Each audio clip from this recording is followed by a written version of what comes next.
کہکشاں سے روشن ہے جہاں، علم کی کہکشاں سے روشن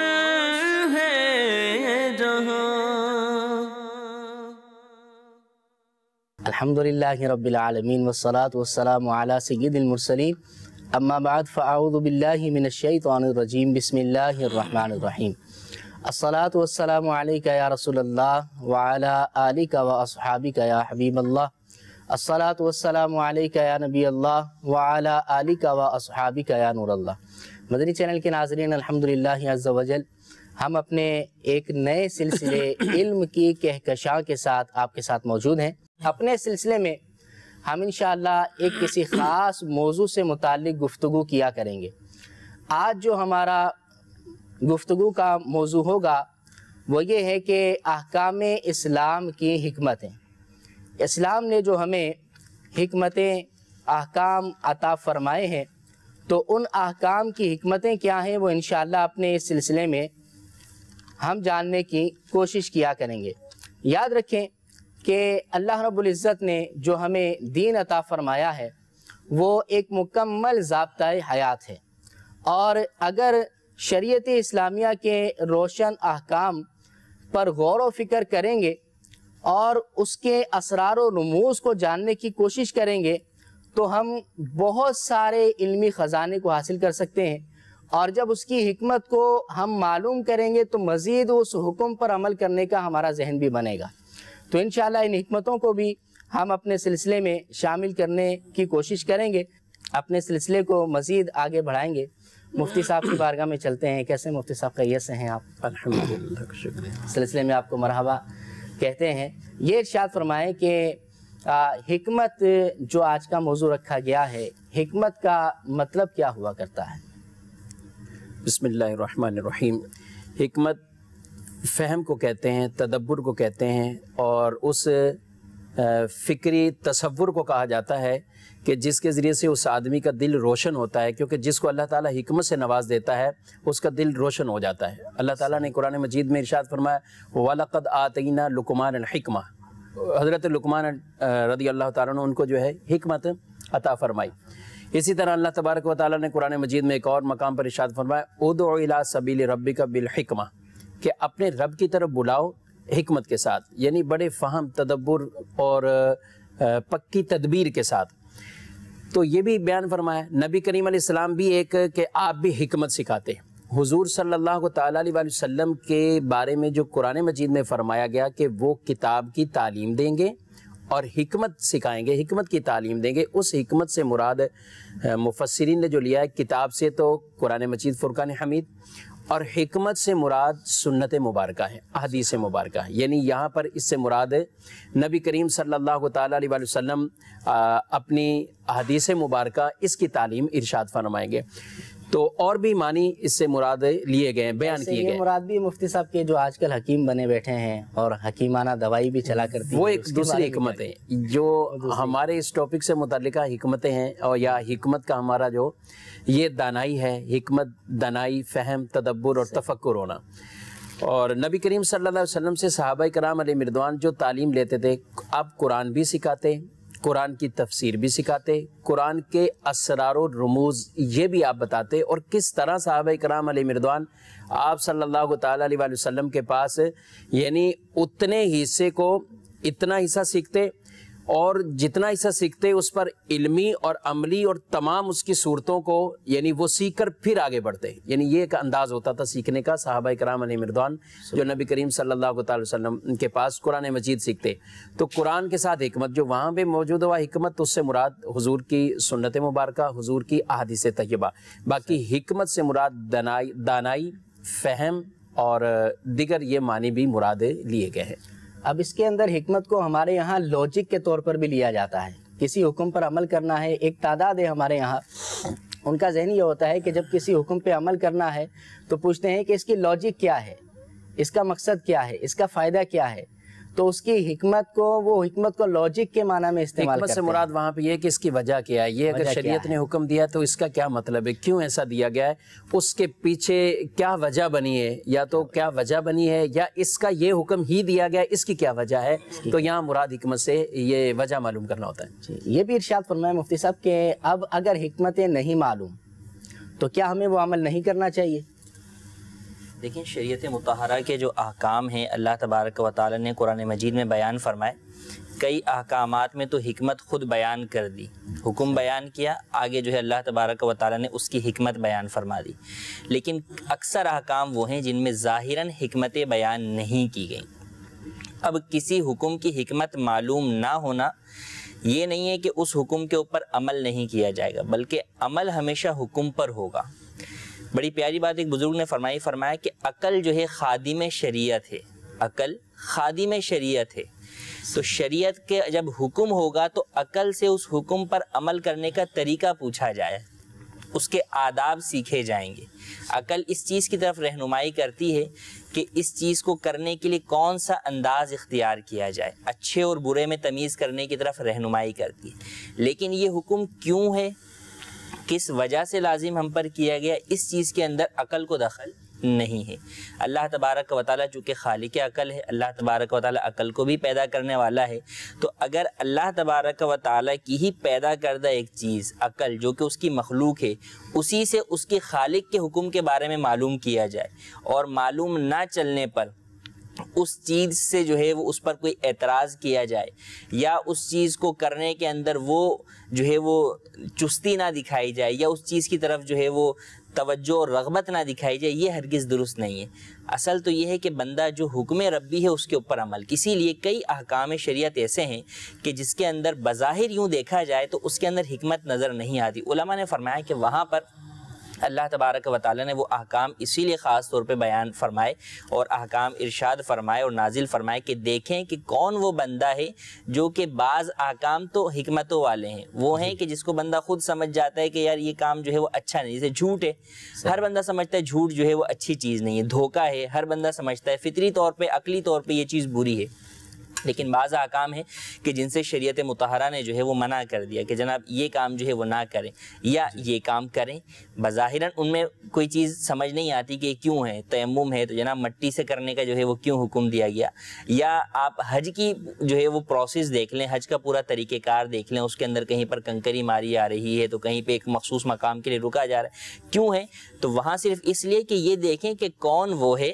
کون ایسا فرما بردار ہے جو رب کے حکم پر اس لیے عمل کرتا ہے کہ یہ رب کا حکم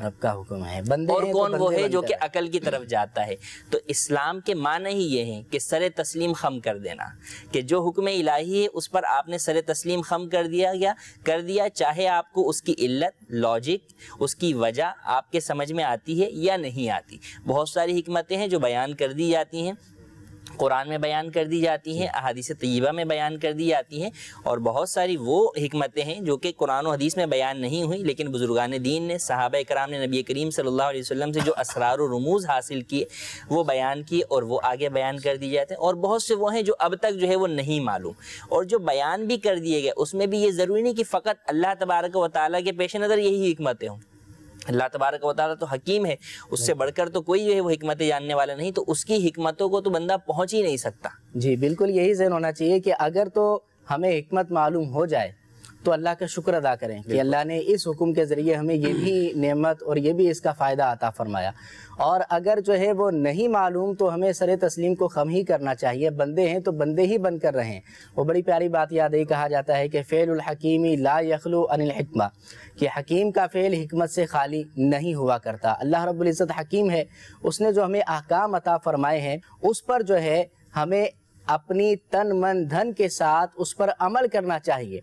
لیکن مفتی صاحب یہ بھی ارشاد فرمائے کہ بعض لوگ حکمتوں کے پیچھے پڑے رہتے ہیں اور پوچھتے ہیں کہ اس کی حکمت کیا ہے، اگر ایک سے نہیں معلوم ہوتی تو پھر دیگر افراد کی طرف وہ رجوع کرتے ہیں، بعض جو ہے وہ کتابوں کی طرف بھی جاتے ہیں، کتابوں کو بھی پڑھتے ہیں۔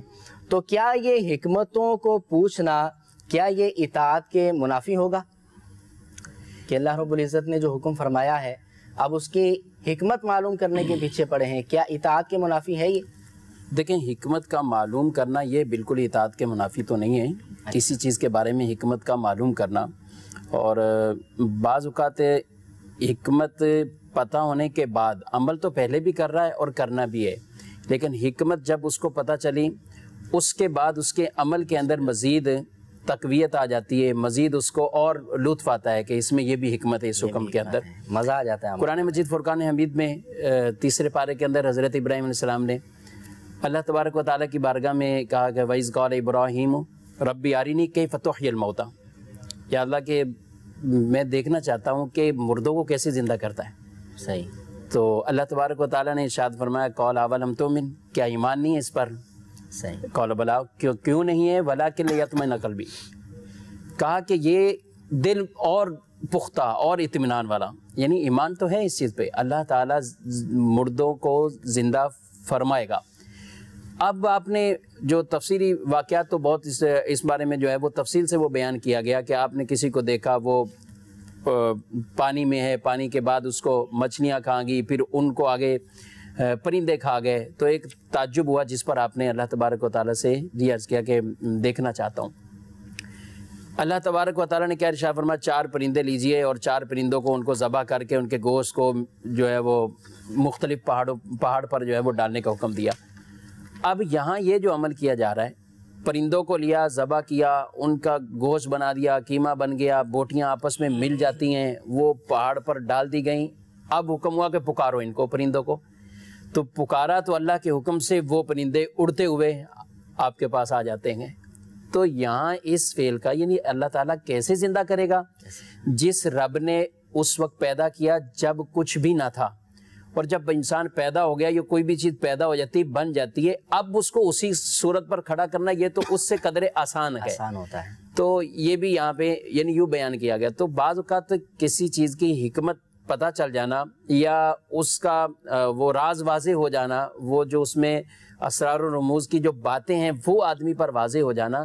تو اس سے بہت اس کا فائدہ ہو جاتا ہے، اطمینان ہو جاتا ہے۔ لیکن یہ ضروری ہے کہ یہ سوال جو ہے وہ صرف حکمت جاننے کے طور پہ ہو، اسلام کے حکم پر اعتراض کے طور پہ نہ ہو، کیونکہ حکمت جاننا بنیادی بات بتائیں، اور حکمت میں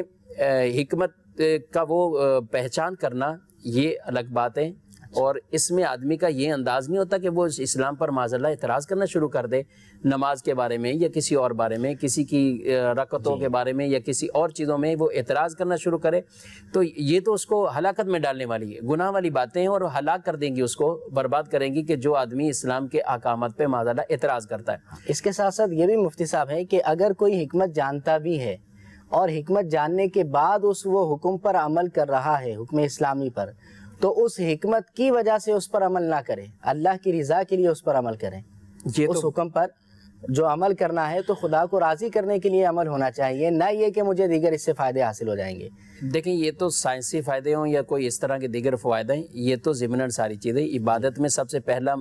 معاملہ یہ ہے کہ ہمیں اللہ تبارک و تعالیٰ کی اطاعت، کیونکہ حکم مقدم ہے اور حکم مقدم ہے، اور حکمتیں وہ بیان کی گئی ہیں، وہ پہلے ائمہ نے بیان کی ہوں یا شارحین نے بیان کی ہوں یا اب علماء نے بیان کی، وہ حکمتیں بیان کی گئی۔ اصل یہ ہے کہ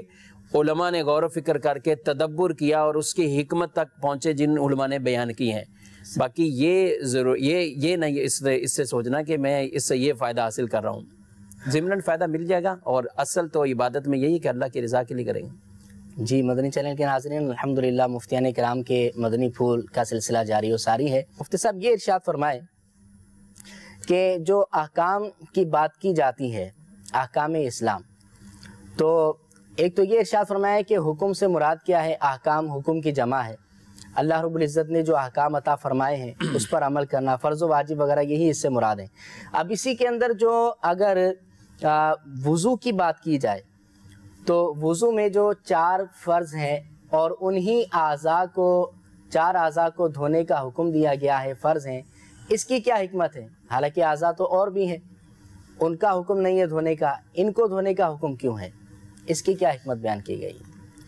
جسم کے اعتبار سے چونکہ یہ مین اعضاء ہیں، یعنی پورے جسم کو احاطہ کیے ہوئے ہیں، بڑے بڑے اعضاء جو ہے وہ جسم کے یہی ہیں، تو اس اعتبار سے گویا ایک چیز کے کناروں کو دھو لینا جو ہے وہ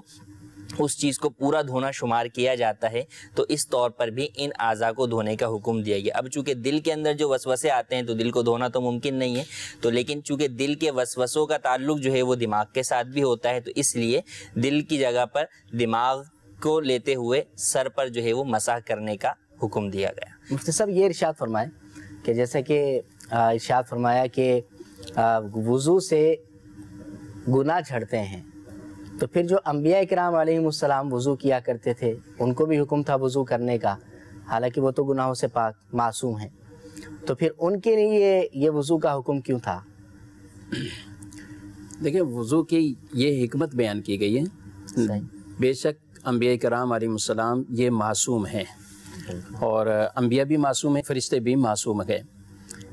اب جو ظاہری حکمت یہ بیان کی، اور یہ ہے حدیث مبارکہ کے اندر کہ آدمی کے گناہ جھڑتے ہیں اس سے، تو یہ ایک ہے اس کا وضو کا ظاہری فائدہ، اور ایک ہے اس کا باطنی فائدہ۔ ظاہری فائدہ جو ہے وہ اس کا حاصل تو یہ ہوا کہ جو وضو کیا اس نے، بے وضو والی جو حالت تھی وہ ختم ہو گئی، اور باطنی اس کا فائدہ یہ تھا کہ اس سے آدمی کے گناہ معاف ہوتے ہیں، گناہ جھڑ جاتے ہیں۔ اب انبیاء کرام علیہ السلام بالکل وہ گناہوں سے معصوم ہیں، اور گناہوں سے جو ہے وہ پاک ہیں، یعنی ان سے گناہ کا صدور نہیں ہے۔ وہاں یہ ظاہری اور باطنی فوائد کیسے؟ ایک ظاہری فائدہ تو یہ کہ بے وضو کی حالت ختم ہو جانا، صحیح، ٹھیک ہے، تو اس لیے وضو فرماتے تھے۔ دوسری یہ ہے کہ باطنی فائدہ کہ جہاں کسی عمل پر گناہ جھڑتے ہیں اور گناہ معاف ہوتے ہیں، وہاں جو بے گناہ افراد، یعنی انبیاء کرام کہہ لیں، یا اسی طرح اور نیکیوں کے معاملات میں بھی ہیں، جیسے بیماری ہے، مثال کے طور پہ بیماری آدمی کے گناہوں کے لیے کفارہ بنتی ہے، اور اب ایسا عمل جس سے گناہ ختم ہوتے ہیں، اور وہ شخص بیمار ہے جس کے گناہ نہیں ہے، تو وہ اللہ کی بارگاہ میں مزید درجات، ترقی درجات کا سبب بن جاتی ہے، تو وہاں یہ فائدہ حاصل ہوتا ہے۔ تو یعنی ایک ظاہری فائدہ کہ بے وضو سے وضو والی حالت میں آ جانا، اور دوسری طرف ترقی درجات کا ہونا۔ صحیح۔ تو اب اسی طرح کالز بھی ہیں ہمارے پاس، انشاءاللہ کالز کو بھی اپنے سلسلے میں شامل کریں گے، لیکن یہ وضو کے چیپٹر کو اگر ہم پورا کر لیں تو پھر آگے کی طرف ہم چلتے ہیں۔ اب یہ وضو کی جو سنتیں ہیں ان کی کیا حکمت بیان کریں گے آپ؟ دیکھیں وضو کرنے کے لیے جو سب سے پہلی چیز ہے، چونکہ وضو پانی سے کیا جاتا ہے، پانی کا پاک ہونا ضروری ہے، ہر پانی سے وضو نہیں ہو سکتا۔ تو اب وضو کی سنتوں کے اندر ابتدا کے اندر کلی کرنا ہے، ناک میں پانی جو ہے وہ چڑھانا ہے، اور ان سب سے پہلے جو ہے وہ آپ نے ہاتھ دھونے ہیں۔ تو اب اس میں علماء نے یہ بڑی پیاری جو ہے وہ مثال کے ساتھ بیان فرمایا کہ دیکھیں اگر کوئی شخص جو ہے وہ کسی چیز کو بنا رہا ہے، کارپینٹر ہے اپنا، اگر وہ کوئی ٹیبل بنا رہا ہے یا کوئی بھی چیز بنا رہا ہے، تو اولاً وہ اپنے اوزار کو جو ہے وہ صاف کرے گا، ان کی دھار تیز کرے گا، ان کو سیدھا کرے گا، کہ ان چیزوں کا سیدھا ہونا ہی اس چیز کے خوبصورت بننے پر موقوف ہے، اس چیز کے اچھا بننے پر موقوف ہے۔ اوزاروں کے اندر ہی اگر ٹیڑھا پن ہوگا تو آگے چیز بھی ٹیڑھی بنے گی، اس میں وہ حسن نہیں آئے گا۔ تو فرمایا کہ پانی ہی اگر جو ہے وہ ناپاک ہو، تو اب کوئی شخص سارے اعضائے وضو کے اوپر جو ہے وہ پانی بہا لے، لیکن اس کے باوجود اس کا وضو تو ہوگا ہی نہیں، کیونکہ وضو کے لیے پانی کا پاک ہونا جو ہے وہ شرط ہے۔ تو اس لیے پہلے یہ 3 سنتیں رکھ دی گئیں۔ اب ان 3 سنتوں سے پانی کے پاک ہونے کا کیسا پتہ چلے گا؟ تو دیکھیں پانی کے پاک ہونے کے لیے 3 چیزیں ہیں، رنگ، بو اور ذائقہ۔ کہ رنگ سے پتہ چلے گا کہ اس میں کوئی اور چیز تو نہیں ملی ہوئی، بو سے پتہ چلے گا کہ نجاست تو نہیں ملی ہوئی، اور ذائقے سے پتہ چلے گا۔ تو اب ذائقے کے لیے کلی رکھ دی گئی کہ جب بندہ کلی کرتا ہے تو پھر اس کو ذائقے کا پتہ چل جاتا ہے کہ پانی میں کسی اور چیز کی ملاوٹ ہے یا نہیں ہے۔ اچھا، ناک میں پانی چڑھانا، اس کے ذریعے سے آدمی کو جو ہے وہ اس کی بو کا معلوم ہو سکے گا کہ اس کے اندر جو ہے وہ یہ چیز شامل ہے یا نہیں ہے۔ اور ان دونوں سے پہلے ہاتھ دھونا ہے کہ جو پانی بندہ لے رہا ہے تو اولاً یہ دیکھ لے کہ اس پانی کا رنگ جو ہے وہ کیا ہے، اس میں کوئی اور چیز ملی ہوئی تو نہیں ہے۔ اور پھر یہ کہ اگر ہاتھ نہیں دھوتا تو ہو سکتا ہے پانی تو صاف ہو، اس کے ہاتھ میں ہی کوئی ایسی چیز لگی ہوئی ہو جس کی وجہ سے صاف لیا جانے والا پانی بھی جو ہے وہ گندا ہو جا رہا ہے، اس کے اندر جو ہے رنگ، بو، ذائقے کے اندر فرق آ جا رہا ہے۔ تو اس لیے اولاً ہاتھ دھونے کا حکم ہوا کہ پہلے اس بات پر اطمینان ہو جائے کہ جس آلے کے ذریعے سے پانی لیا جا رہا ہے وہ آلہ یعنی ہاتھ جو ہے وہ پاک ہے، صاف ہے، اس پر کوئی نجاست وغیرہ نہیں لگی ہوئی۔ پھر اس کے بعد پانی لیا، اسے جو ہے وہ کلی کے ذریعے سے اس کا ذائقہ چکھا، ہاتھ میں اس کی رنگت دیکھی، اور ناک سے جو ہے وہ اس کا اس کی بو سونگھی تو یہ ایک پیاری سنتوں کے اوپر عمل کرنے کی بدولت جو ہے وہ یہ ساری چیزیں حاصل ہو گئیں کہ پاک پانی کے ذریعے سے انسان وضو جو ہے وہ کر لیتا ہے۔ کتنی پیاری سنت کی حکمتیں، سنت پہ عمل کریں، فرض تو کمپلیٹ ہو ہی گیا اور علا وجہ کمال ہوا، اور نبی کریم صلی اللہ علیہ وسلم کی سنتوں پر عمل کرنے کی ضمناً یہ حکمتیں، یعنی کتنی خوبصورت سنت کے فوائد ہی یہی، یعنی اگر یہ دیکھیں اسلام کے اندر ایمان کے بعد فرض، فرض کے بعد واجب، پھر سنت، پھر نوافل اور پھر مستحب، یہ جو درجہ بندی ہے ان میں سے ہر ایک دوسرے کی تکمیل کے لیے۔ صحیح۔ فرض جو ہے وہ آپ کے ایمان کی تکمیل کے لیے ہے کہ بندہ مومن کاملی جب ہوتا ہے کہ جب آدمی جو ہے وہ اللہ کے فرض کردہ احکام کے اوپر عمل کرے۔ پھر ان فرض کی تکمیل کے لیے واجبات ہیں، ان واجبات کی تکمیل کے لیے پھر سنتیں ہیں، اور پھر سنتوں کی تکمیل کے لیے جو ہے وہ نفل اور مستحبات ہیں۔ تو جو شخص یوں چھوڑ دے گا کہ جناب فرض تو نہیں ہے نا یہ چیز، جو ہے وہ سنتی ہے یا جو ہے وہ مستحبی ہے، تو آہستہ آہستہ انسان جو ہے وہ یوں دور ہوتا چلا جاتا ہے، اور پھر جو ہے وہ اس کے اپنے ایمان کے بھی لالے پڑ جاتے ہیں۔ تو جو ساری چیزوں پر عمل کرتا ہے تو ہر ایک چیز دوسری کی تکمیل کر رہی ہوتی ہے، اور یوں بندہ ایک مومن کامل بن جاتا ہے۔ جی، ہم جب جامعہ میں پڑھا کرتے تھے تو ہمارے استاد محترم نے یہ بھی ارشاد فرمایا تھا، آپ کی بات سے یاد آیا کہ سنتیں جو ہیں وہ فرض کی محافظ ہیں۔ جب شیطان کسی پر حملہ کرتا ہے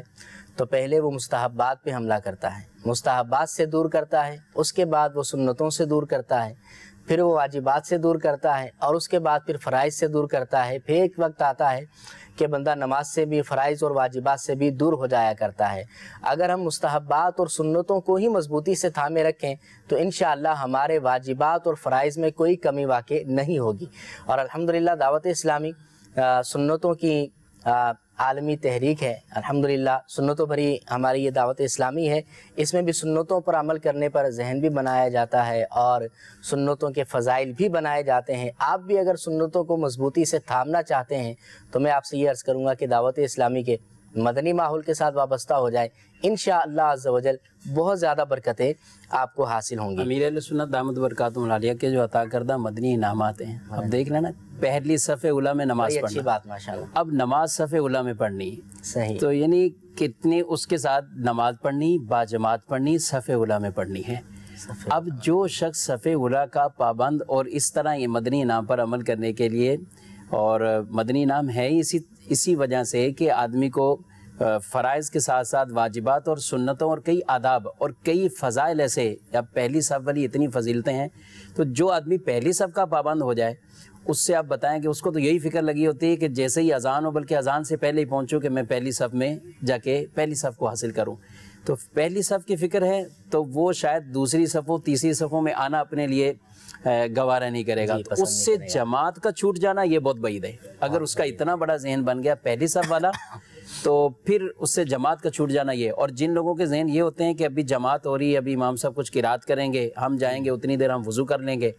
اور پتہ چلا امام صاحب نے اس دن مختصر قرات کی اور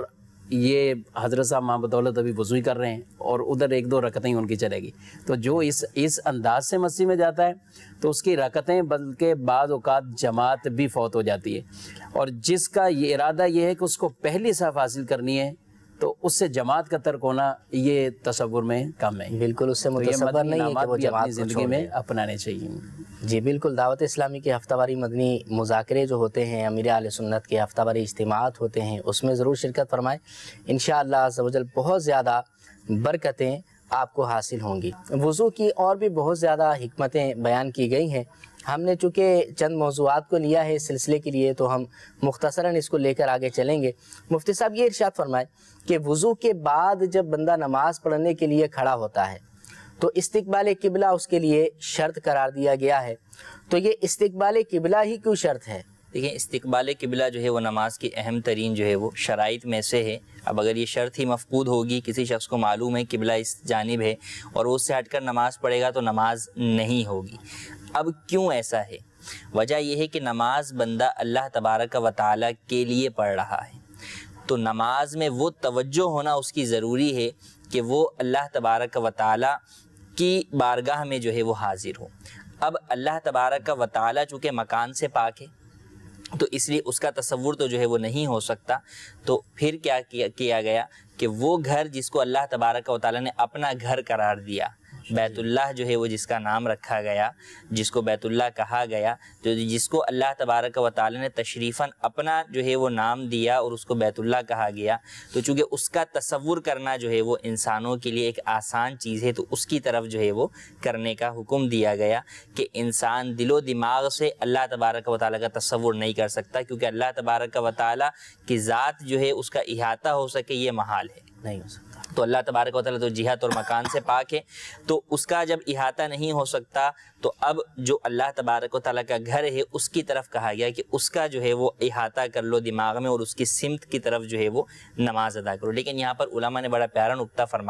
فرمایا کہ یہ تو ہے دل و دماغ کی بات، کیونکہ یہ جسمانی چیزوں سے تعلق رکھتا ہے، لیکن روح کا معاملہ جو ہے وہ الگ ہے. جو روح کا تعلق ہے وہ ہونا چاہیے کہ انت عبد اللہ کا انہ کا طرف فإن لم تکن طرف فإنہ یراک، کہ روح کا جو قبلہ ہو وہ ایسا ہو کہ بندہ ایسے نماز ادا کرے کہ گویا رب کی زیارت کر رہا ہے، رب کو دیکھ رہا ہے، رب کا دیدار کر رہا ہے. اور فرمایا کہ اگر ایسا نہیں کر سکتے تو اس بات پر تو کامل یقین ہونا چاہیے کہ تمہارا رب تمہیں دیکھ رہا ہے.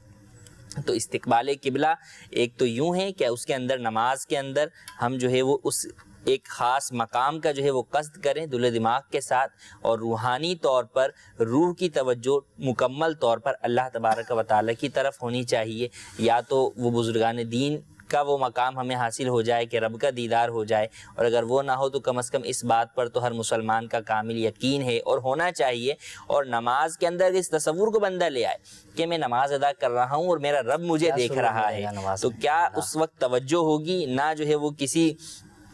اور طرف دماغ اور دھیان جائے گا. اکثر یہ لوگوں کے ذہن میں ہوتا ہے نا کہ جناب نماز میں وسوسے آ رہے ہوتے ہیں، کام کاج کی باتیں بھی ساری نماز میں ہی آ رہی ہوتی ہیں، دیگر ساری چیزیں بھی آ رہی ہوتی ہیں، کہیں اور یاد نہیں آتی نماز میں. ہاں، نماز میں جو ہے وہ چیزیں وہ یوں ہی ہیں کہ ہم نماز میں جس طرف توجہ رکھنی چاہیے اس طرف توجہ رکھتے نہیں ہیں. اگر بندہ یہ سوچے کہ میں جو ہے وہ اللہ تبارک و تعالیٰ کی بارگاہ میں حاضر ہوں، دنیا میں کسی کے سامنے بندہ حاضر ہو کسی بڑے جو ہے وہ عہدے دار کے سامنے، تو ہماری ساری توجہ اسی کی طرف ہوتی ہے کہ وہ ہماری جو ہے وہ ایک ایک چیز جو ہے وہ ملاحظہ کر رہا ہے، حرکات و سکنات. خاص طور پہ انٹرویو کوئی دینے جائے اگر کسی کو تو بڑا جو ہے وہ چیزوں کو مینٹین لے کر چلتا ہے انٹرویو میں کہ یار کوئی بھی ایسی چیز نہ ہو جو کہ مینرز کے جو ہے وہ خلاف ہے. حالانکہ سامنے والے کی نظر سے ہو سکتا ہے کوئی چیز آپ کی چھپی رہ بھی جائے، لیکن اندازہ کریں کہ وہ دیکھنے والی ذات کون سی ہے آپ کو نماز میں، اللہ تبارک و تعالیٰ کی ذات ہے جس سے تو کوئی چیز چھپی بھی نہیں ہے، چھپی نہیں، سب کچھ جو ہے وہ آیا ہے. تو اس کے اور نہ صرف جو ہے وہ ہمارا ظاہر بلکہ باطن بھی جو ہے وہ اللہ تبارک و تعالیٰ جانتا ہے، علیم بذات الصدور ہے. تو ہمیں نماز کے اندر کس قدر کامل توجہ ہونی چاہیے اور اپنے آپ کو کس طرح بارگاہ الہی میں حاضر تصور کرنا چاہیے. جی بالکل، یہ تو آپ نے وسوسے کا علاج بتا دیا کہ جن کو نماز میں وسوسہ آتا ہے، ذہن منتشر ہو جاتا ہے، خیالات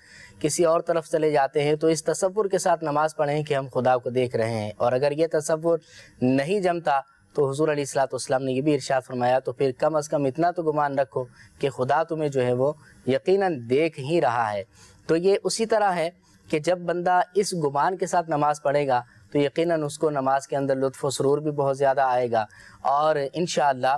اس کو مزہ بھی آئے گا، اور فائدہ اتنا حاصل ہو جائے گا کہ جب یہ آدمی نماز میں 5 وقت رکعت میں یہ تصور باندھے اللہ مجھے دیکھ رہا ہے، اللہ مجھے دیکھ رہا ہے، اب یہ نماز میں تصور ہے، اور 5 وقت کے اندر اس مخصوص ٹائم میں تو کم از کم یہ تصور باندھتا ہے اللہ مجھے دیکھ رہا ہے، اللہ مجھے دیکھ رہا ہے. تو پھر یہ کیفیت اس کے علماء فرماتے ہیں اس کے باہر جانے کے بعد اس کے اوپر یہ بھی اثر کرے گی. اور اس ایک عمل کی وجہ سے کہ اللہ مجھے دیکھ رہا ہے، یہ تصور بنانے کی وجہ سے یہ جب باہر بھی جائے گا نا، اگر کاروبار کر رہا ہے تو اس کے ذہن میں ہوگا اللہ دیکھ رہا ہے، تو خیانت سے بچے گا، دھوکے سے بچے گا، جھوٹ سے بچے گا، کسی برائی کی طرف قدم اٹھنے لگے گا تو اس کا تصور پھر آ جائے گا اللہ مجھے دیکھ رہا ہے، اور پھر اس سے اب برائیوں سے دیگر چیزوں سے یہ بچنے کی کوشش کرے گا. یعنی نماز میں اگر یہ تصور بن جائے تو آدمی کئی اور بھی گناہوں سے بچ جائے گا. ان الصلاۃ تنہی عن الفحشاء والمنکر، وہ پھر یہ نماز ایسی نماز ہو، بندہ ایسی نماز ادا کرے اپنے تمام ارکان کے ساتھ، شرائط کے ساتھ، مستحبات کے ساتھ، اس کے اسرار و رموز کے ساتھ، تو پھر وہ نماز بندے کو اس طرح جو ہے وہ گناہوں سے بھی روک دیتی ہے کہ ہر جگہ اس کو اس نماز کا جو ہے وہ ایک فیض گویا کہ پہنچ رہا ہو. اچھا مفتی صاحب، نماز کے حوالے سے بات چل رہی ہے، پہلے تو میں مدنی چینل کے ناظرین سے یہ عرض کروں گا کہ ایک تو وسوسے کا علاج آپ نے ارشاد فرمایا، امیر اہل سنت کا رسالہ ہے وسوسے اور ان کا علاج، اس کو بھی حاصل کریں تو انشاءاللہ نماز کے حوالے سے، دیگر عبادات کے حوالے سے جو وسوسے آتے ہیں وہ اس رسالے کو پڑھنے کے بعد بھی زائل کیے جا سکتے ہیں۔ مکتبۃ المدینہ سے ہدیۃً آپ اس کو طلب کر سکتے ہیں، دعوت اسلامی کی ویب سائٹ سے بھی آپ اس کو ڈاؤن لوڈ کر سکتے ہیں۔ اچھا، نماز کے حوالے سے ایک یہ بھی بات ہے کہ نماز جو ہے وہ افضل ترین عمل ہے، لیکن ہم جو حکمتوں پہ بات کر رہے ہیں تو اب اس میں یہ دیکھنے میں آتا ہے کہ حج کے اندر مشقت نماز سے زیادہ ہے۔ اسی طرح اور بھی کچھ ارکان ہیں، احکام ہیں کہ جس کے اندر مشقت نماز سے زیادہ ہے لیکن افضل نماز کو قرار دیا گیا ہے۔ اس کے بارے میں کیا فرمائیں گے آپ؟ نماز حج کا معاملہ ہے، نماز ہے، روزہ ہے، زکوٰۃ ہے، یہ سب اللہ کے فرائض ہیں، اللہ کے احکام ہیں اور فرائض میں سے ہیں۔ اب بعض کا بعض سے زیادہ فضیلت والا ہونا، نماز کی یہ ان فرائض میں سے افضل نماز کو کہا گیا ہے، اس کی کئی حکمتیں بیان فرمائی گئیں۔ قرآن مجید فرقان حمید میں اللہ تبارک و تعالی نے نماز کا بکثرت ذکر فرمایا، نماز کا یعنی 700 سے زائد بار مقامات پہ نماز کے بارے میں ارشاد فرمایا گیا ہے۔ نماز ایسا عمل ہے کہ آپ نے حج کی مثال دی، حج کرنے کو جاتا ہے لیکن حج کے ساتھ ساتھ اگر کوئی وہاں پہ کوئی کاروبار کرنا چاہے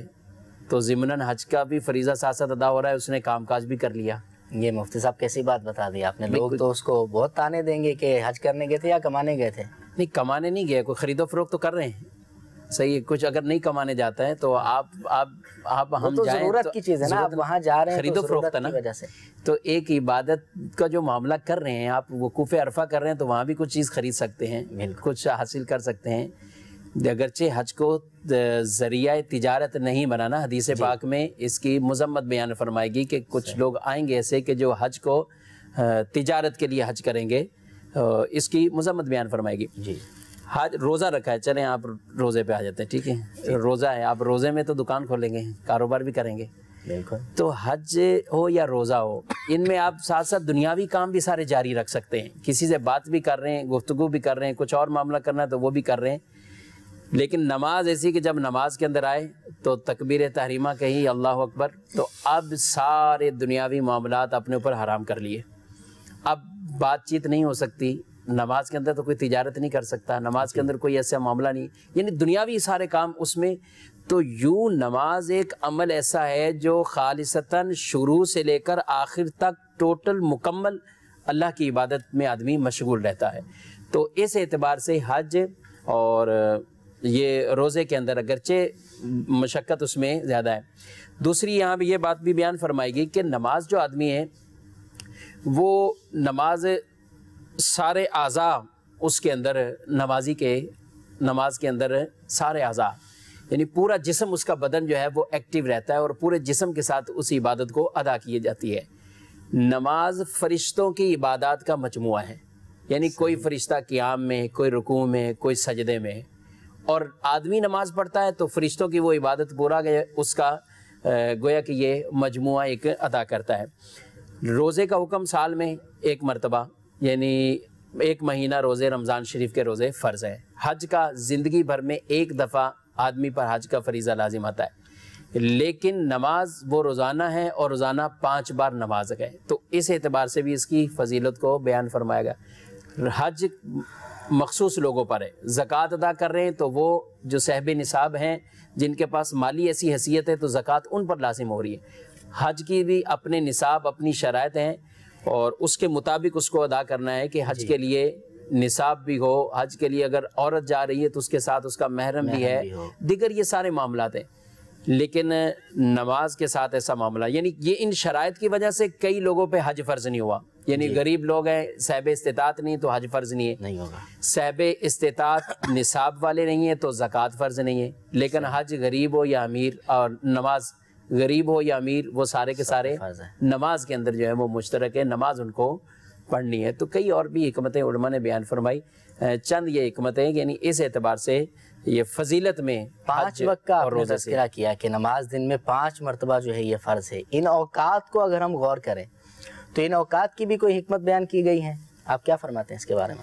جی ہاں، ان اوقات کی بھی علماء نے حکمت جو ہے وہ بیان کی ہے۔ اول تو یہ ہے کہ جیسے فجر کی نماز ہے،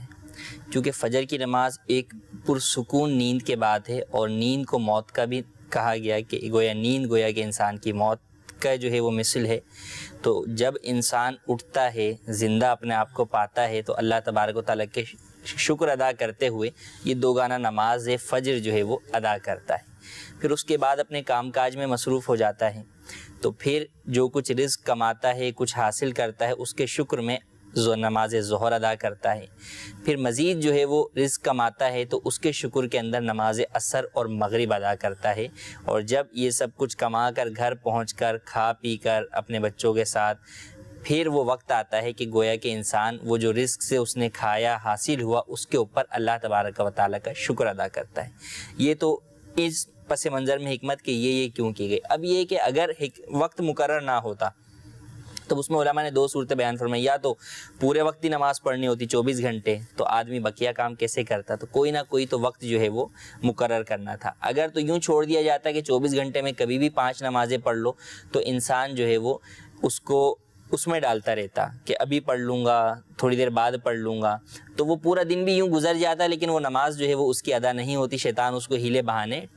دیتا رہتا۔ تو اس لیے نمازوں کے لیے ایک مخصوص وقت کر دیا گیا کہ پتہ ہو اس مخصوص وقت کے اندر وہ نماز ادا کرنی ہے۔ اگر اس کو مخصوص وقت میں مقرر نہ کیا جاتا تو پھر اس کو ٹالا جاتا اور بالآخر وہ نماز قضا ہو جاتی۔ اسی سے متعلق علماء نے جماعت کی ایک حکمت بھی یہ بیان کی کہ جماعت کے اندر بھی ایک حکمت یہ ہے کہ جماعت جب ادا کی جاتی ہے تو اس کا ایک مخصوص وقت ہے، پورا وقت نماز اگرچہ موجود ہے لیکن جماعت کے اندر بندہ حاضر ہو جاتا ہے کہ یار مسجد جا کے نماز ادا کرنی ہے۔ جب جس کو جماعت کے ساتھ نہیں پڑھنی تو اب وہ پورے وقت میں سوچ رہا ہوتا ہے میں ابھی پڑھ لوں گا، تھوڑی دیر بعد پڑھ لوں گا، اس دیر کے بعد پڑھ لوں گا، پھر بسا اوقات یا تو نماز مکروہ وقت کے اندر چلی جاتی ہے یا بعضوں کی جو ہے وہ کوتاہی اور غفلت کی وجہ سے قضا ہو جاتی ہے۔ تو نماز باجماعت جو واجب ہے وہ گویا کہ فرض نماز کی تکمیل کے لیے ہے کہ بندہ وقت پر اور مکروہ وقت سے ہٹ کر بالکل جو ہے وہ ایسے وقت میں جو کہ مستحسن وقت ہے، مستحب وقت ہے، اس میں جو ہے وہ باجماعت نماز ادا کرے۔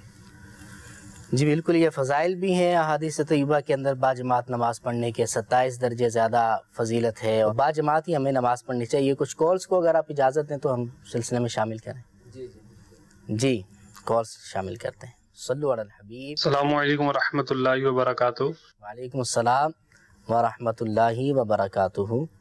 میرا مفتی صاحب سے یہ سوال ہے کہ نماز کی ہر رکعت میں قیام 1 مرتبہ ہے، اسی طرح رکوع بھی 1 مرتبہ ہے، اور سجدے 2 کیوں؟ اس کی کیا وجہ ہے؟ اس کی وجہ بیان فرما دیں۔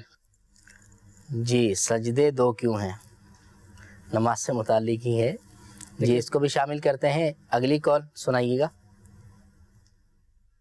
محمد برہان الطاری۔ مفتی صاحب کے بارگاہ میں سوال یہ ہے کہ زمزم کا پانی بھی کھڑا ہو کے پیا جاتا ہے، اور کہا جاتا ہے کہ جو وضو کا پانی بچ جائے اس کو بھی کھڑا ہو کے پی لینا چاہیے، اس سے شفا ہے۔ تو اس کے بارے میں کیا حکمت ہے؟ برائے کرم جوابی نعایت فرما دیں۔ السلام علیکم ورحمۃ اللہ وبرکاتہ۔ وعلیکم السلام ورحمۃ اللہ وبرکاتہ۔ جی بالکل، 2 سجدوں کی کیا حکمت ہے؟ ہر حکم کی اصل عمل اور اس پر عمل کرنے کی جو وجہ ہے وہ ہے حکم ربی، اللہ تعالیٰ کا حکم ہے، شریعت کا وہ حکم ہے، اور اس کے مطابق ہم اس پر عمل کریں گے۔ بعض احکامات کی حکمتیں بیان کی ہوئی ہیں اور بعض کی نہیں کی ہوئی ہیں۔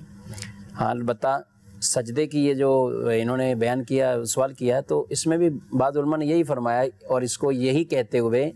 اس کا جواب دے دیا کہ یہ حکم ربی ہے اور آدمی جو ہے وہ اس کے اندر اپنی عقل کو دخل نہیں دے گا۔ بعض علماء نے کچھ اس کے نکات خوبصورت انداز میں، جیسے بحر الرائق میں علامہ ابن نجیم حنفی رحمۃ اللہ تعالی علیہ، انہوں نے انہی 2 سجدوں کے حوالے سے کچھ حکمتیں بھی لکھی، لیکن اس کے بعد پھر تنبیہ اسی بات پہ کی کہ عمل اس لیے کرنا ہے کہ اللہ تبارک و تعالیٰ کا یہ حکم ہے اور اس کی اطاعت کرنی ہے۔ 2 سجدے کیوں کیے گئے نماز کی ہر رکعت میں؟ 2 سجدے کہا کہ ایک حکمت یہ کہ پہلا سجدہ آدمی شیطان کو سجدہ کرنے کا حکم ملا، اس نے نہیں کیا۔ پہلا سجدہ وہی اللہ تبارک و تعالیٰ کا حکم ہے اس کے مطابق۔ دوسرا بطور اس جو ہے وہ شکرانے کے طور پہ وہ سجدہ کرتا ہے کہ میں اللہ تبارک و تعالیٰ کی بارگاہ میں، اس اعتبار سے ہر رکعت میں 2 سجدے بیان کیے گئے، یعنی حکم دیا گیا۔ ایک یہ ہے کہ شیطان کی ناک کو خاک میں مزید ملانے کے لیے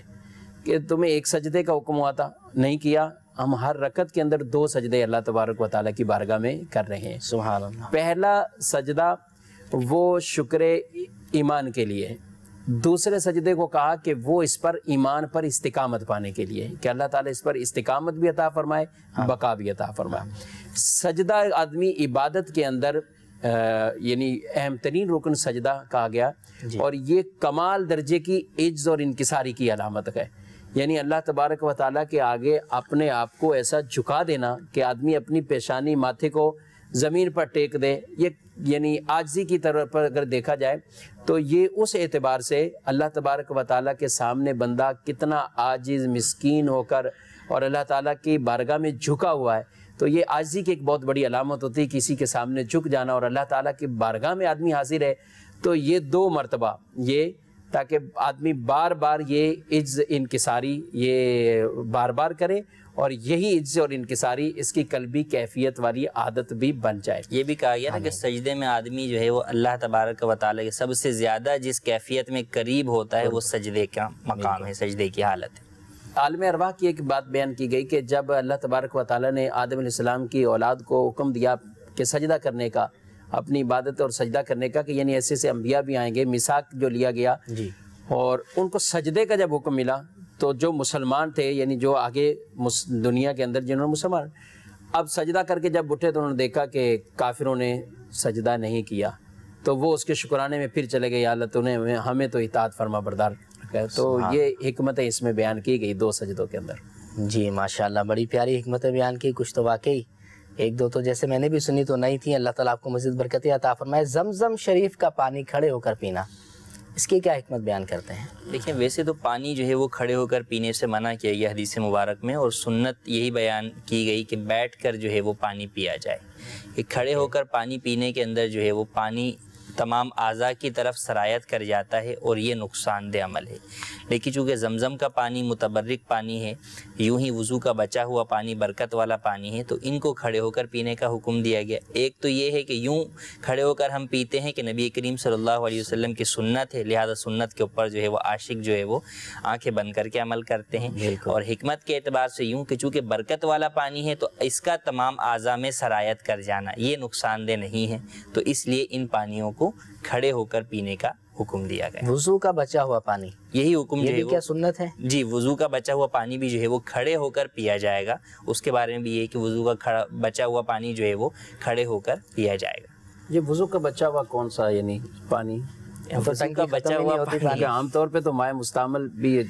اگر ہو تو اس حوالے سے بھی کوئی آپ دیکھیں، جو لوٹے وغیرہ سے وضو جب کیا جاتا تھا، اب اس میں جو ہے وہ جو پانی بچ گیا، اعضائے وضو سارے دھل گئے، لوٹے میں کچھ پانی بچ گیا تو وہ پانی جو ہے وہ مراد ہے، ورنہ جو مستعمل پانی ہے یعنی جو اعضاء سے گر رہا ہے یہ تو مستعمل پانی ہو گیا، تو اس کا تو پینا ہی جو ہے وہ مکروہ تنزیہی ہے، اس کا پینا جو ہے وہ مناسب نہیں ہے، تو اس سے جو ہے وضو غسل دوبارہ بھی نہیں ہو سکتا۔ اچھا، اس میں اب بعض لوگوں کو میں نے یہ بھی دیکھا، تجربہ ہے،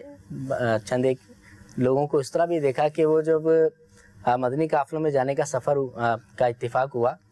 تو ان کو یہ دیکھا کہ وہ اب گاؤں دیہات میں جب وضو کریں گے نا تو پانی زیادہ رکھیں گے لوٹے کے اندر، اسی نیت سے کہ بچ جائے گا تو میں بعد میں کھڑے ہو کر پیوں گا اور اس کی برکتیں حاصل کروں گا۔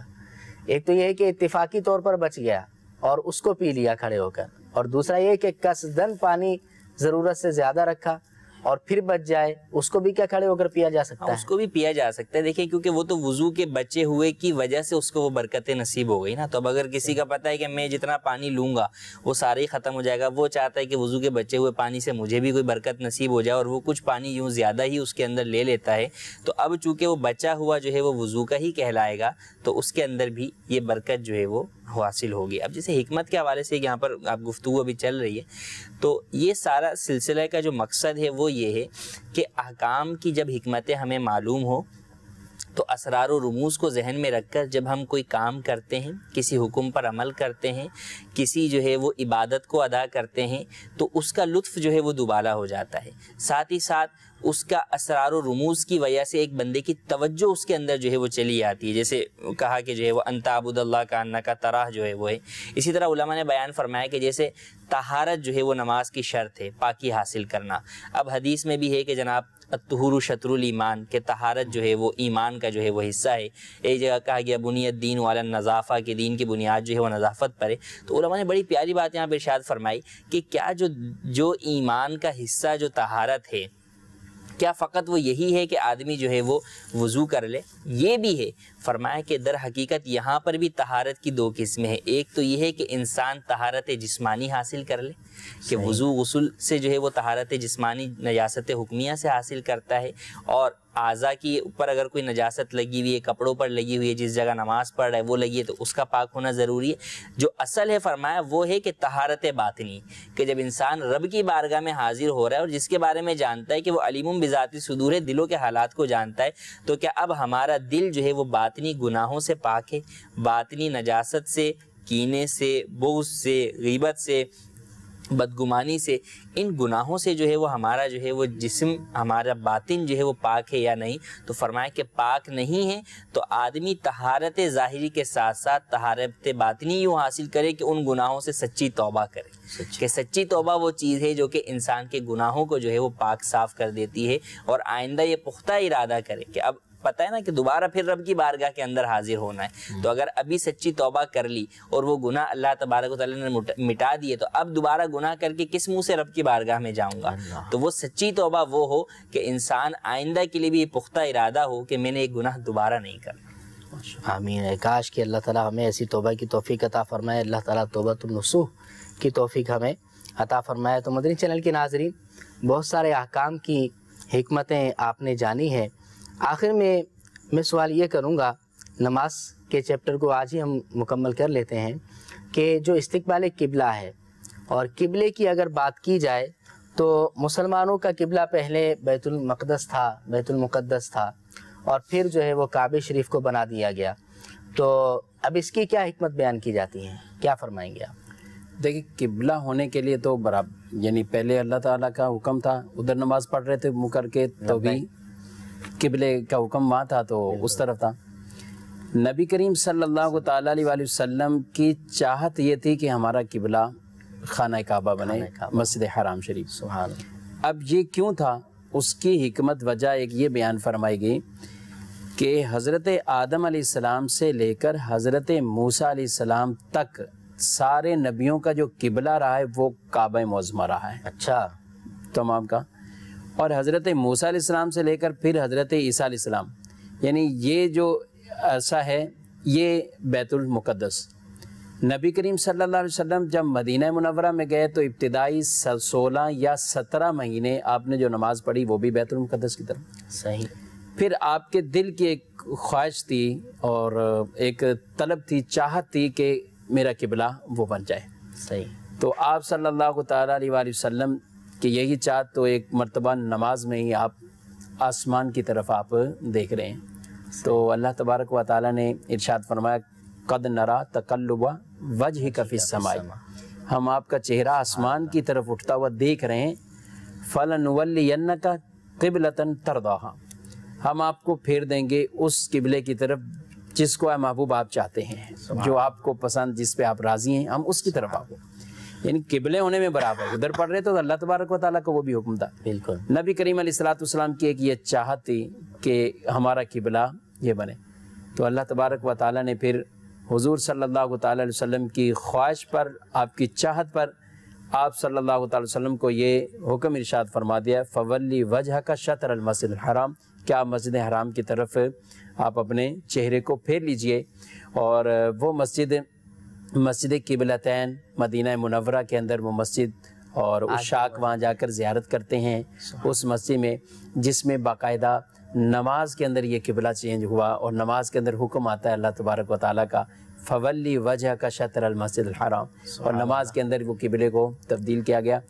اور نبی کریم صلی اللہ علیہ وسلم کی چاہت پر یہ قبلہ عطا فرمایا گیا۔ یعنی یہاں پہ آپ یہ بھی دیکھیے کہ وہ کہتے ہیں خدا کی رضا چاہتے ہیں دو عالم، خدا چاہتا ہے رضائے محمد، ہر کوئی رضا اللہ تعالیٰ کی چاہتا ہے کہ اللہ تبارک و تعالیٰ کی رضا چاہتے ہیں. اور حدیث پاک میں یہ ارشاد فرمایا گیا کہ اللہ تعالیٰ کیا فرماتا ہے؟ انا اطلب رضا کا یا محمد، اے محمد صلی اللہ علیہ وسلم میں آپ کی رضا چاہتا ہوں.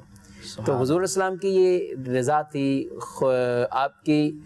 خواہش تھی کہ ہمارا قبلہ کعبہ معظمہ بنے. اللہ تبارک و تعالیٰ نے آپ کی اس خواہش پر قبلہ جو ہے وہ کعبہ معظمہ بنا دیا. اور حکمت حضور اسلام کیوں آپ صلی اللہ علیہ وسلم کی یہ حکمت بیان کی گئی کہ چونکہ اتنے انبیاء کا یہ قبلہ تھا کعبہ معظمہ، تو حضور صلی اللہ علیہ وسلم بھی اس اعتبار سے اور بھی چند حکمتیں بیان کی گئیں. یہ حضرت عائشہ تو صدیقہ رضی اللہ تعالیٰ عنہ کی ایک حدیث مبارک بڑی پیاری مجھے یاد آئی حضور علیہ الصلوۃ والسلام کی چاہت کے حوالے سے. حضرت عائشہ بیان کرتی ہیں، عرض کرتی ہیں، یا رسول اللہ انی ارا ربک یسارع فی ہواک، یا رسول اللہ میں دیکھتی ہوں کہ اللہ تعالیٰ آپ کی تمناؤں کو پورا کرنے میں جلدی فرماتا ہے. تو یہ حضور علیہ الصلوۃ والسلام کی شان ہے. یہ قبلہ بھی ہمیں ملا تو حضور کے صدقے میں ملا ہے. اے کاش کہ اللہ رب العزت ہمیں نبی کریم علیہ الصلوۃ والسلام کی سچی پکی محبت عطا فرمائے اور ہم حضور علیہ الصلوۃ والسلام سے سچی پکی محبت کرنے والے بن جائیں. کچھ اختتامی جملے آپ اگر ارشاد فرمانا چاہیں.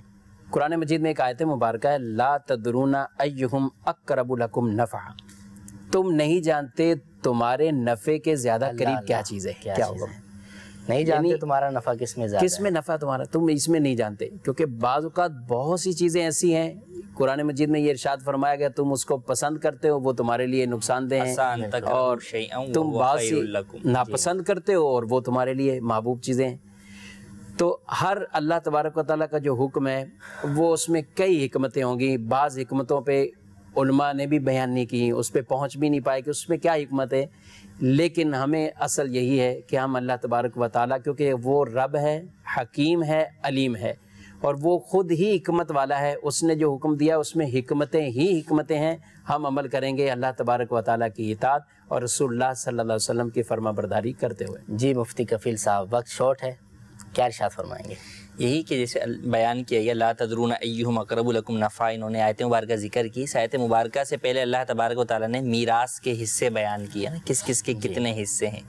اب اس میں آگے یہ بیان فرمایا کہ تم نہیں جانتے کہ کون تمہارا قریبی عزیز ہے. یعنی تم تو اپنی دنیا میں وصیت کرنا چاہتے ہو میری فلاں اولاد کو یہ ملے یا فلاں وارث کو یہ ملے، لیکن اللہ نے حصے بیان کر دیے کہ وہ جانتا ہے. اور تم کسی کے لیے یہ سمجھ رہے ہو کہ وہ تمہارے لیے فائدہ مند ہوگا، پتہ اللہ تمہاری زندگی کے بعد وہ تمہارے لیے نقصان دہ ہو رہا ہے، وہ تمہارے لیے ایصال ثواب نہیں کر رہا، دیگر معاملات نہیں کر رہا. تو انسان نہیں جانتا،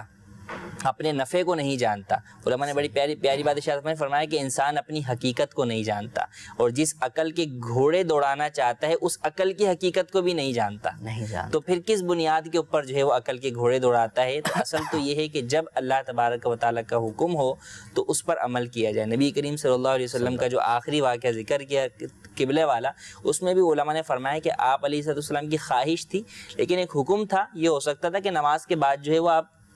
آئندہ نماز سے جو ہے وہ کر دیتے. فرمایا نبی کریم صلی اللہ علیہ وسلم نے حکم پر عمل کیا، دوران نماز ہی جو ہے وہ اس پر عمل کر لیا. حکمت کی طرف جو ہے وہ اس وقت آپ یعنی وہ نہیں ہوا کہ جناب حکمت یہ ہے یا نماز کے بعد اس کو تبدیل کیا جائے، بلکہ جو حکم ربی تھا اس پر فوراً عمل کر کے دکھایا.